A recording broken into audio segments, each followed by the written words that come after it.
sam težak ko konj. Jeste da još uvek nemamo datum izbora, ali trka je počela. Nenad Čanak na krhke birače i koalicione partnere ne računa.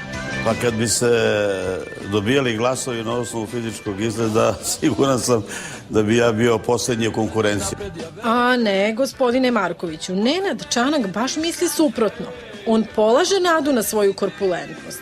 Pa zar vi to i sami niste tvrdili? Građani Srbije nam daju veoma visoko ocenu.